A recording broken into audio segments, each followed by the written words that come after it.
Good evening all of you. आज की class में हम पढ़ने वाले हैं surface integral of A vector function. Last class में जब हम सरफेस इंटीग्रल पढ़ा था तो वहाँ पे हमने लिया था कोई फंक्शन फाई, एक सरफेस लिया था, उसका शैडो रीजन आर लिया था, उसमें नॉर्मल वेक्टर क्या था, पी कैप था और सरफेस पे था एन कैप। तो हम फाई डी एस निकाल रहे थे। डी एस की वैल्यू थी mode grade S upon mode of grade S dot P cap D A. ठीक है, डी ए क्या था, स्मॉल एरिया का small element in Shadow reason, और डी एस होता क्या है, वो होता है सरफेस पे एक छोटा सा एलिमेंट। ठीक है, यहाँ तक हमने बात की थी, एग्जांपल देखे थे और हमने surface integral of a function, simple scalar function का वेक्टर, सिंपल स्केलर फंक्शन का हमने देखा था सरफेस इंटीग्रेशन। ठीक है, लेकिन आज की क्लास में हम बात करने वाले हैं surface integral for a vector function. अब हमारे पास वो स्केलर फंक्शन फाई नहीं है, हमारे पास स्केलर फंक्शन फाई नहीं है, अब है vector function.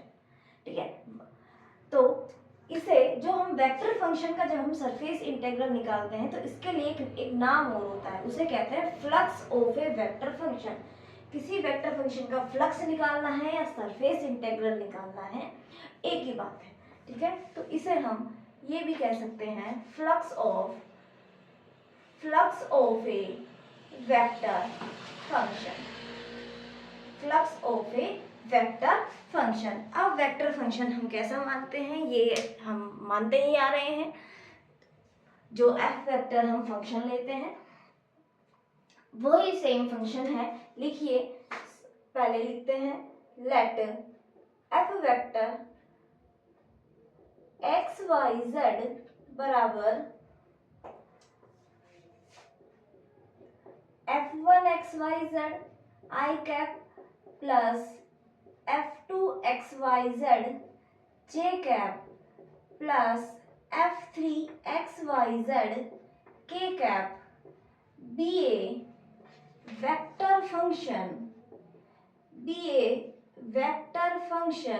Defined on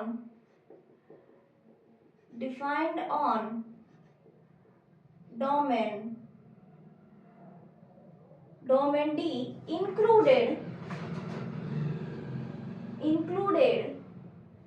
a surface S। वही वाली बात है जो हमने लास्ट क्लास में पढ़ी थी, जो फंक्शन के डोमेन में सरफेस भी आना चाहिए, यानी सरफेस पे हमारा फंक्शन भी आराम से डिफाइन होना चाहिए, उसे कोई प्रॉब्लम नहीं होनी चाहिए। उस सरफेस पे जिसके अलोंग हम इंटीग्रेशन निकालने वाले हैं उस पे हमारे फंक्शन को कोई प्रॉब्लम नहीं होनी चाहिए। एंड सेम उसी की जैसी थ्योरी है, बस फंक्शन चेंज हुआ है स्केलर से वेक्टर, तो हल्की सी डेफिनेशन में चेंज आने वाला है। तो लेट n cap be the unit normal vector of S। Surface का यूनिट नॉर्मल वेक्टर क्या है, n वेक्टर है। देन द फ्लक्स या surface integral of vector function f vector is, क्या होगा, फ्लक्स या फिर सरफेस इंटीग्रेशन इसका क्या होने वाला है, और हम किस सरफेस के अलोंग, एस के अलोंग निकाल रहे हैं, ओवर एस के अलोंग क्या होने वाला है, इंटीग्रेशन, सरफेस है, डबल इंटीग्रेशन किसी सरफेस के लिए F vector dot N cap ds। F क्या है, हमारा वेक्टर फंक्शन है, एन कैप सरफेस के लिए हमारा यूनिट नॉर्मल वेक्टर है, and ds is the small element.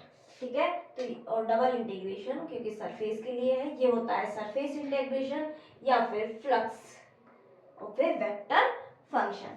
ठीक है, इसे हम इस तरह भी देख सकते हैं,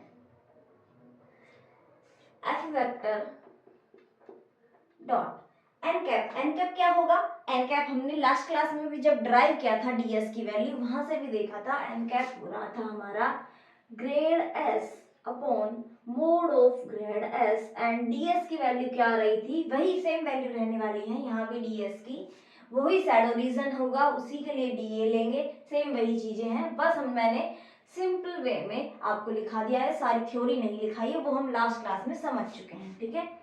mode del S upon mod del S dot P cap DA इसी तरह लिखा था। अब ये हमारा सरफेस की जगह R पे हो जाएगा, है ना। सरफेस की जगह हम इसे क्या लिख देते हैं, R पे हो जा रहा था जब हम DA में कन्वर्ट कर देते थे R पे।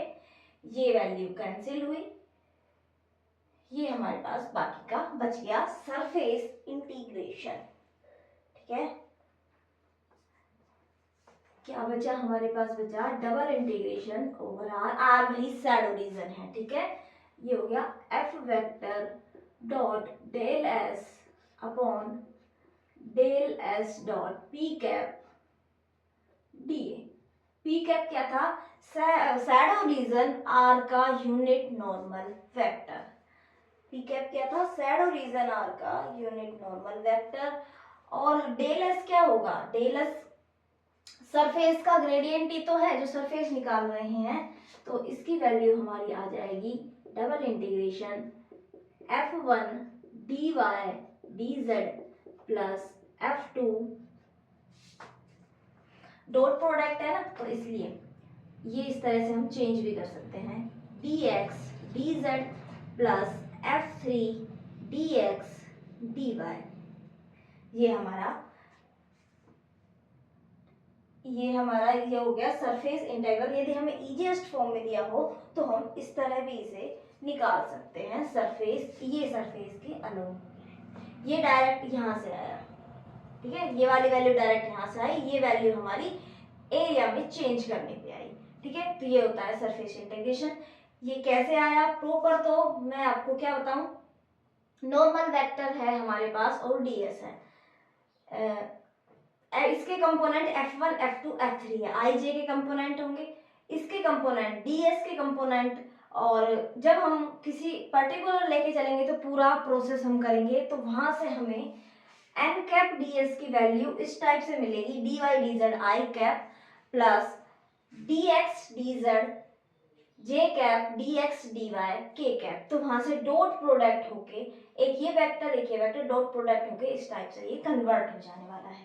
हमारा मैटर वो नहीं है ये कैसे कन्वर्ट हो रहा है, हमारा मैटर है क्वेश्चन करने से, ठीक है। हमें हमारे क्वेश्चन होने चाहिए, हमें इससे फर्क नहीं पड़ता, क्योंकि कभी डेरिवेशन आपसे पूछेगा नहीं, काफी लंबा चौड़ा डेरिवेशन है इसका, ठीक है। अब सरफेस इंटीग्रेशन की बात करते हैं, सरफेस इंटीग्रल की, कि यदि हमारा F डॉट एन कैप, ये मेरे पास है surface integration, F dot N cap यदि कांस्टेंट हो जाए, यहाँ देखो, if F dot N cap is constant, यदि हमारा F dot N cap constant हो जाए तो सरफेस इंटीग्रल किस में चेंज हो जाएगा, भाई ये तो कोई constant value lambda into ds, lambda को आप बाहर ले जाइए, ये क्या बन गया, उस सरफेस का सरफेस एरिया। लास्ट क्लास में पढ़ा था सरफेस एरिया भी, सरफेस एरिया क्या होता है, डबल इंटीग्रेशन ds, तो ये वही हो गया सरफेस एरिया, जो हमें सरफेस दिया है उस सरफेस का एरिया हो जाएगा, मान लिया s है, तो ये इस तरह से इजी फॉर्म में कन्वर्ट हो जाएगा, ठीक है। तो ये बात हो गई सरफेस एरिया की। तो आपको सरफेस एरिया कुछ कर्व्स जो फ्रिक्वेंटली पूछे जाते हैं उनके मैं लिखा देती हूँ, ठीक है, जिनके सरफेस एरिया और ये सारी चीजें पूछी जाती हैं।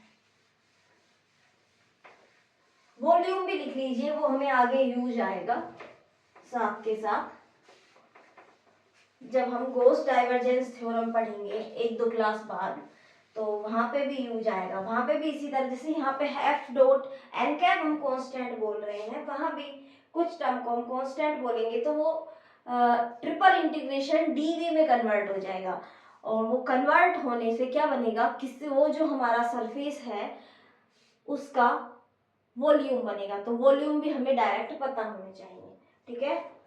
तो सबसे पहले हमारा सरफेस है स्फेयर, स्फीयर सेंटर, मोस्टली ये पूछा जाता है, centered at 0 0 0 and radius is, मान लिया ए है उसकी, तो इसका सरफेस एरिया क्या होगा? सरफेस एरिया होगा 4 पाई ए स्क्वायर। सरफेस एरिया क्या होगा? 4 पाई ए स्क्वायर।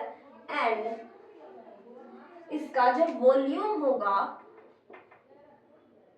वॉल्यूम होगा, वॉल्यूम होता है 4/3 पाई ए क्यूब।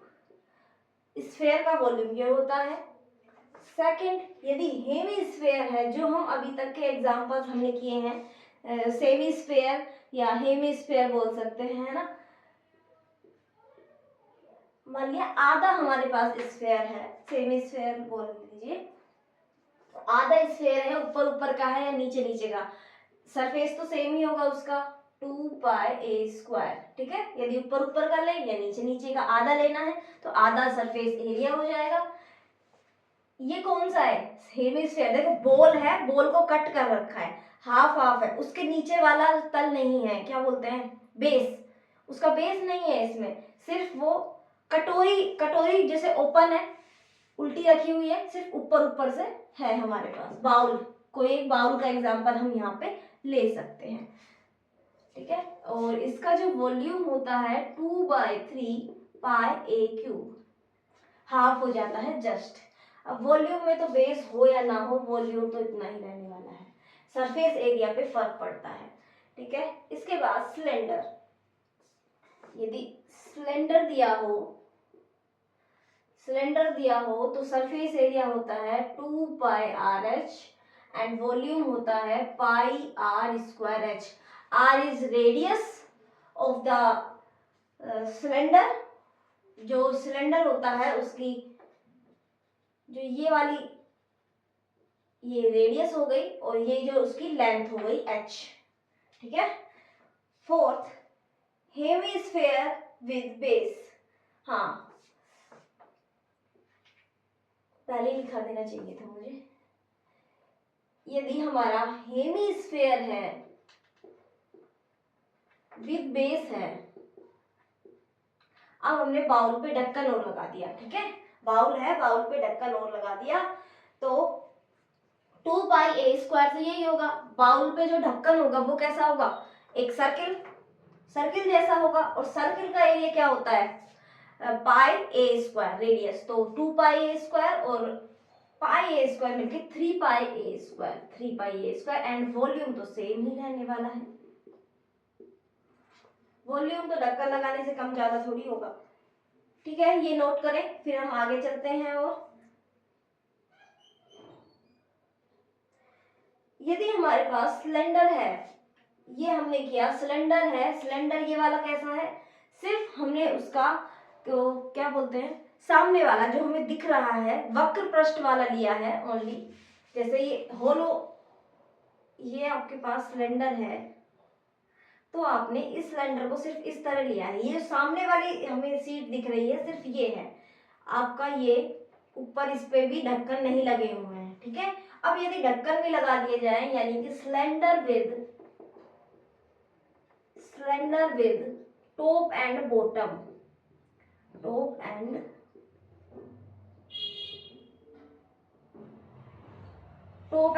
हो जाए, तो देखो 2 पाई आर एच तो है ही सरफेस एरिया इसका, इसके साथ एक हो जाएगा पाई आर स्क्वायर इसका, और इसका हो जाएगा पाई आर स्क्वायर, तो प्लस में 2 pi r square, and volume same रहने वाला है पाई आर स्क्वायर एच।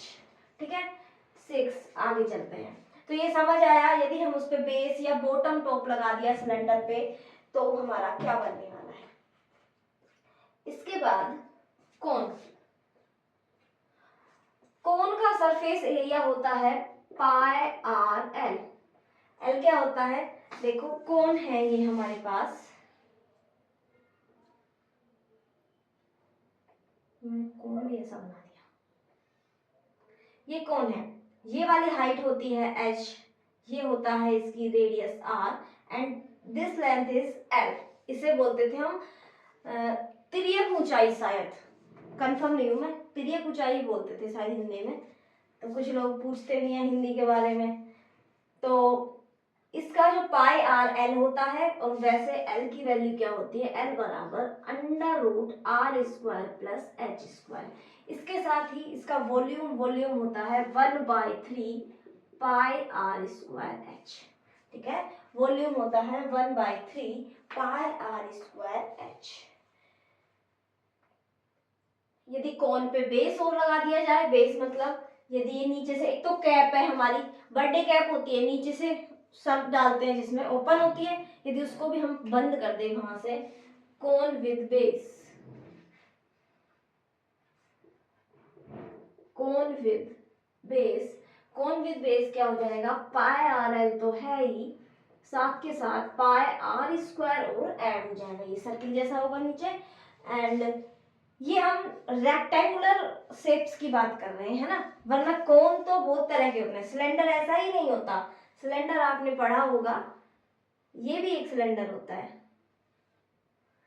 ऊपर वाला कर्व जरूरी नहीं है ये सर्किल ही हो, ये हम रेक्टेंगुलर की बात कर रहे हैं जो हमें जनरली दिए जाते हैं। ठीक है, कोन भी जरूरी नहीं है नीचे से सर्किल ही हो, इस तरह से कोई भी शेप हो, और ये इस तरह से सारी लाइंस मिलके कोन भी बना देते हैं।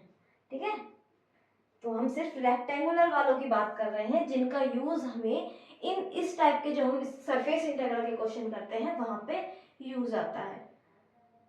तो कोन विद बेस का सरफेस एरिया हो गया pi r l plus pi r square, and volume तो सेम ही रहेगा 1/3 पाई आर स्क्वायर एच। ठीक है, ये नोट कर लें आप। क्यूब का तो आपको पता ही होगा, क्यूब का क्या होता है, मान लिया आपके पास 7th हो गया, 8th है क्यूब।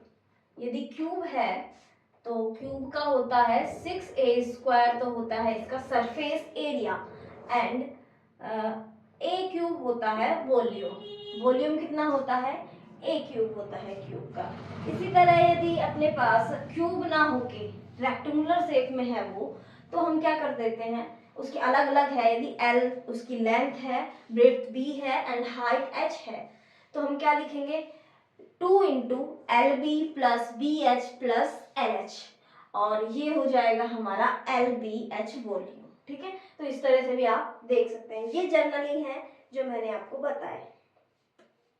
इसके अलावा जब हम सरफेस एरिया की बात कर रहे थे, सरफेस एरिया की जब लास्ट क्लास में बात की थी, हमने डबल इंटीग्रेशन डीएस पे बात की थी। ठीक है, हमने क्या किया था, सरफेस एरिया था double integration DS, surface area, तो यहाँ भी यही होगा डबल इंटीग्रेशन डीएस, हमें किसी का निकालना है, ये होता है सरफेस एरिया। इसे इस तरह भी लिख सकते हैं, double integration S mod del S by mod del S dot P cap dot DS. आपको पी कैप और सॉरी डीए, पी कैप और एन कैप का ध्यान रखना है। एन कैप तो सरफेस के नॉर्मल होता है, एंड जो पी कैप होता है ये होता है हमारा जो शैडो रीजन है उसके नॉर्मल वेक्टर। ठीक है, तो ये आप नोट कर सकते हैं। ये भी देखो, हमें जो कर्व है सरफेस इस टाइप से दिया है, z बराबर कोई f का फंक्शन है x, y। हमने लास्ट क्लास में जब हेमिस्फीयर के लिए करके दिखाया था, मैंने इसका सरफेस एरिया भी निकाल के दिखाया था मैंने हेमिस्फीयर के लिए।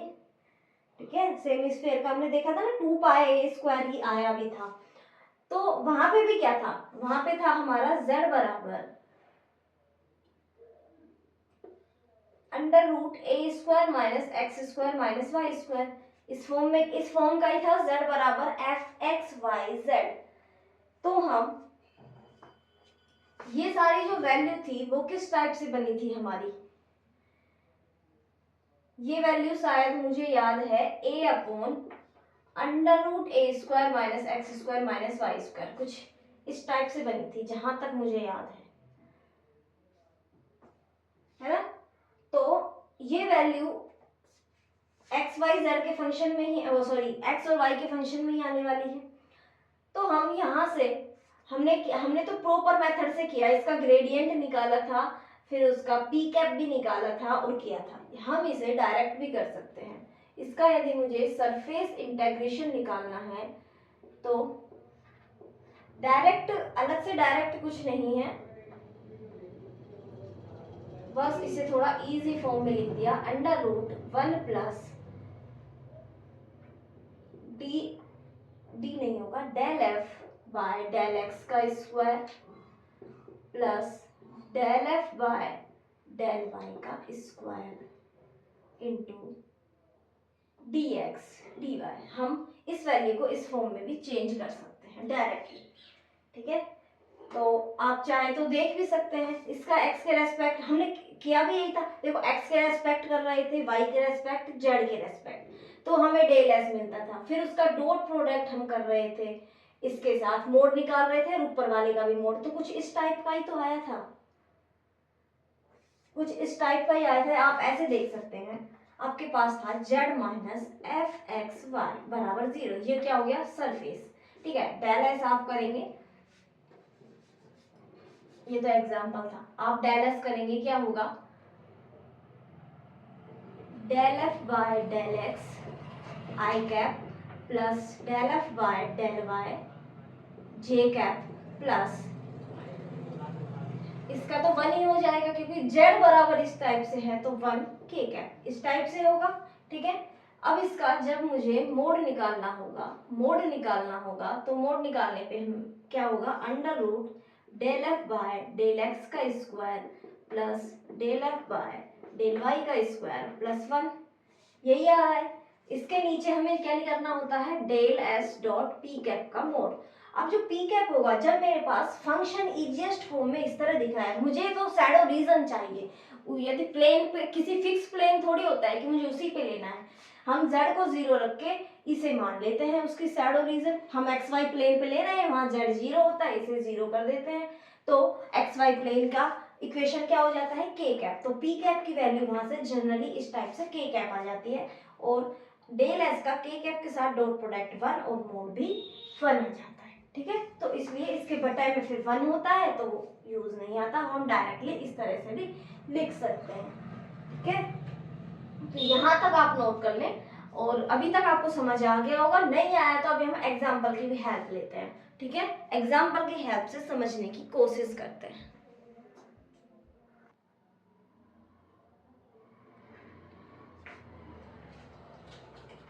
इस क्वेश्चन पे बात करते हैं, हमें निकालना है सरफेस इंटीग्रेशन, ये हमारा वेक्टर फंक्शन है, एंड दिस इज, इन्होंने एन कैप लिख के सीधा सीधा दिया है, F dot N cap D S, और एस हमें गिवन है कि हमारा सरफेस क्या है।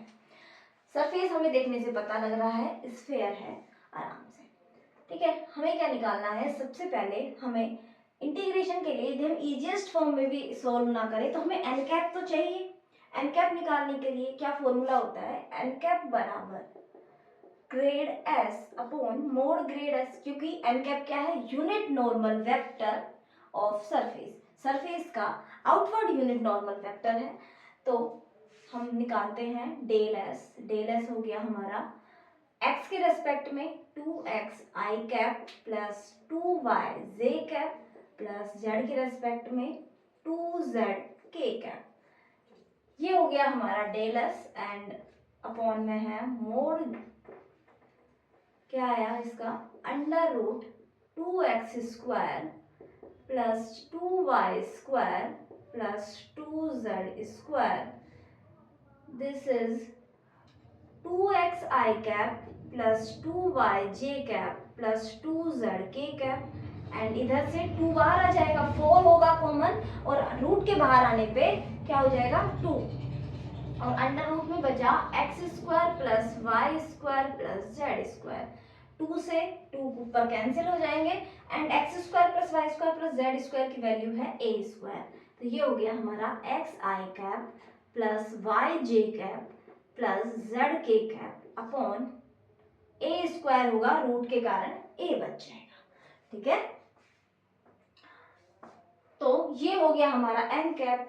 हमारे पास है ये एफ, एफ क्या है, एफ वेक्टर यहां से है X I cap plus Y J cap plus Z K cap, ठीक है, ये है हमारा X I cap, Y J cap, Z K cap. यदि सॉरी अपॉन में है X square plus Y square plus Z square, इसे भी हम ए स्क्वायर लिख सकते हैं। इसे हम यहाँ से ए स्क्वायर लिखा, हमने इसे कर दिया ए स्क्वायर। अब यदि हम एफ डॉट एन कैप करने की कोशिश करें, एफ डॉट एन कैप करना, एफ डॉट एन कैप क्या होगा, X square plus Y square plus Z square by A cube, यही हो जाने वाला है।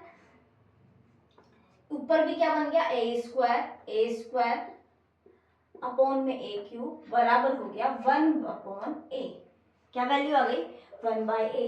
यदि हमें f dot N cap constant मिल जाता है तो सरफेस इंटेग्रल हमारा किस में चेंज हो जाता है, कॉन्स्टेंट लैम्डा की वैल्यू आ गई 1 by a and d s, यानी double integration 1 by a double integration d s. अब डी एस क्या है, डबल इंटीग्रेशन डी एस यानी कि सरफेस एरिया, सरफेस एरिया किसका, एस का। एस क्या है हमारे पास, एस है एक स्फेयर एंड स्फेयर का सरफेस एरिया क्या होता है ये हमें पता ही है 1 बाय ए, और हमने सरफेस का निकाला है, sorry surface area of sphere होता है 4 पाई ए स्क्वायर। ए क्या है, ए इसकी रेडियस है, ए स्क्वायर, दिस इज 4 पाई ए। ठीक है, इस तरह आप निकाल सकते हैं। एक्चुअली में ये क्वेश्चन था यहाँ पे 3/2 था, है ना, मैंने 3/2 लिखना भूल गई थी, तो इस वजह से ये आपका 4 पाई ए आया, वरना 4 पाई आता। क्यों, क्योंकि ए स्क्वायर पे पावर 3/2 होके ये ए क्यूब बनता, इसका यहाँ से होता ए, ये हो जाता ए पावर 4, ए पावर 4 था, ए स्क्वायर होता, a square a square a square and this is 4a। इस तरह ये 4a बनने वाला, 4 पाई होने वाला था। ठीक है, क्योंकि ये एग्जाम का आया हुआ क्वेश्चन है तो इसलिए मुझे बाद में याद आया, क्योंकि ऑप्शंस तो जो थे इसके 2a, सॉरी 2 पाई 4 पाई पाई 3 पाई इस टाइप से थे तब, तो इसका आंसर एग्जाम का क्वेश्चन था आया 4 पाई। चलो हमने अभी तो लिया स्फेयर, स्फेयर नहीं होता, स्फेयर के अलावा सेमी स्फेयर होता, लेकिन उसके साथ बेस भी होता। क्या होता,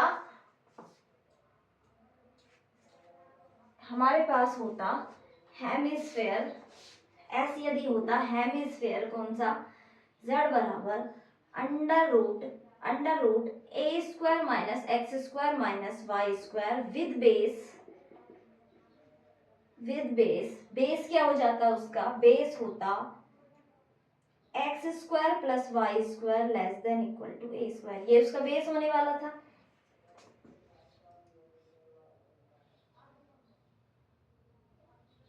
कुछ इस टाइप से बनना था ये, है ना। तो देखो अब हमें निकालना था, हमारे पास हम इसे 2 पार्ट्स में बांट लेते हैं। पहला वाला पार्ट सिर्फ हमारा बाउल है, ठीक है, जो उल्टा बाउल रखा हुआ है, तो इसे हमने S1 मान लिया और नीचे बेस वाले को मान लिया S2।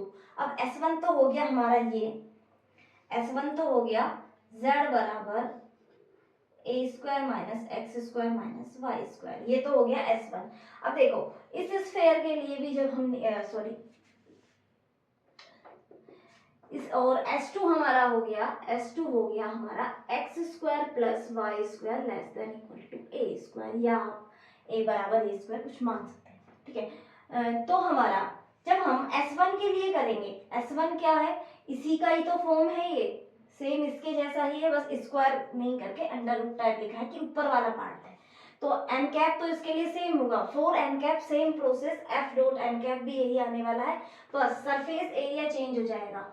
सरफेस एरिया 4 पाई ए स्क्वायर की जगह 2 पाई ए स्क्वायर हो जाएगा और आंसर इज 2 पाई आएगा। किसके लिए, ये तो हो गया हमारा S1 के लिए, ये किसके लिए आया है, S1 के लिए। S2 के लिए जब निकालेंगे, जब हम S2 के लिए बात करेंगे, F तो हमारा यही रहने वाला है, एन कैप चेंज होगा। एन कैप कैसे चेंज होगा, डेल एस, जब हम डेल एस की बात करेंगे, जब हम डेल एस की बात करेंगे तो ये एक तरह से क्या हो गया, ये शैडो रीजन बन गया, ये हमारा शैडो रीजन की तरह से काम कर रहा है।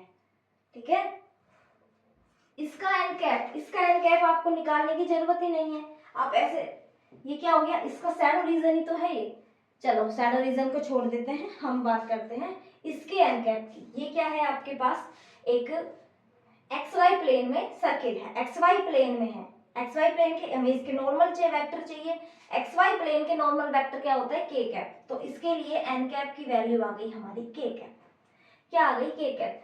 अब जरा आप के कैप की वैल्यू एन कैप और एफ डॉट एन कैप करें, F vector dot N cap, F vector dot N cap आप करेंगे तो क्या आएगा, Z upon A cube, Z upon A cube. लेकिन यहाँ पे z की वैल्यू कितनी है, 0। S2 में z की वैल्यू क्या है, 0। तो f डॉट एन कैप आया 0।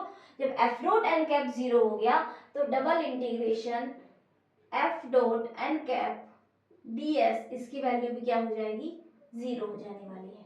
ठीक है, तो हम क्या लिखेंगे, S के लिए जो सरफेस एरिया आया है वो S हमारा क्या था, S1 यूनियन S2। तो सरफेस इंटेग्रेशन या फिर फ्लक्स हमारा क्या होगा, S1 के लिए प्लस S2 के लिए, इसके लिए आया 0, इसके लिए 2 pi, answer is 2 pi. Total answer क्या हो जाएगा इसका, 2 पाई। 2 पाई किसके लिए आया है हमारा, जब हमारा सेम स्फेयर है, हेमिस्फेयर है विद बेस। यदि बेस नहीं भी होता तो भी 2 पाई ही आने वाला था, आप देख ही सकते हैं। और फुल स्फेयर के लिए हमारा आया 4 पाई। इसी तरह आप खुद से कोण लेके करें, कोण की इक्वेशन क्या हो जाएगी, कोण की इक्वेशन हो जाएगी z बराबर, मैं आपको एक स्पेशल कोण दे देती हूँ, उस स्पेशल कोण के लिए आप करें, आपके पास कोण है z बराबर 4 minus under root X square plus Y square, X square plus Y square, 4 minus, ठीक है। ये वाला इस कोण के साथ आप करें। इसके अलावा आपके पास क्यूब भी हो सकता है, सिलेंडर भी हो सकता है। तो ये इस स्फीयर, इसके लिए इसी क्वेश्चन का आपको करना है, क्योंकि ये क्वेश्चन एक दो बार पूछा गया है अलग अलग इस सरफेसेस के लिए, तो इसलिए मैं आपको बोल रही हूँ। ठीक है, एग्जाम्पल है ये हमारी बुक का, साथ ही साथ ये पी वाई क्यू भी हो गया, स्फेयर और ये सेम स्फेयर वाले तो पी वाई क्यू है, तो वो मैंने आपको सोल्व करा दी है। तो ठीक है, आगे मिलते हैं नेक्स्ट क्लास में। आज के लिए इतना ही। Okay, bye bye, share with your friends.